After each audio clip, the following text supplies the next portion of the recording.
বৃন্দাবনে ঘটনা, একজন ডাকাত, ডাকাতিতে খুব সিদ্ধহস্ত ছিল, কিন্তু কথায় আছে চিরদিন কাহারও সমান নাহি যায়। তাই ডাকাতি করতে গিয়ে তাড়া খেয়ে একটি মন্দিরে ঢুকল। সেই মন্দিরে একজন পাঠক ভগবানের মহিমা বর্ণনা করছিলেন, ভগবান এবং দেবদেবীদের কোন ছায়া পড়ে না, মাটিতে পা লেগে থাকে না। তারপর ওই রাতে ওই ডাকাত রাজবাড়ি ডাকাতি করল। রাজা লোকেরা ওই ডাকাতকে খুঁজতে লাগল, কিন্তু কিছুতেই তারা ধরতে পারছিল না। তখন রাজার মন্ত্রী একটি বুদ্ধি বের করলেন। একদিন রাত্রে মা কালীর বেশ ধরে জঙ্গলে দাঁড়িয়ে থাকলেন এবং সৈনিকদের জঙ্গলের মধ্যে লুকিয়ে রাখলেন। কিছু সময়ের মধ্যে ডাকাত দল ওই জঙ্গলে এসে উপস্থিত হয়ে আলোছায়ার মধ্যে মা কালীকে দেখে সবাই ভূমিষ্ঠ হয়ে প্রণাম করতে লাগল।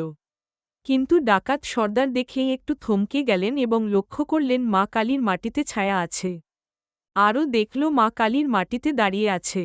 দেখেই ডাকাত সর্দার সেখান থেকে চম্পট দেয়। পরে ডাকাত সর্দার উপলব্ধি করল ওই ভাগবত পাঠকের একটি কথায় প্রাণে বাঁচল। এরপর ওই ডাকাত ডাকাতি ছেড়ে ভগবত ভক্ত হয়ে যান।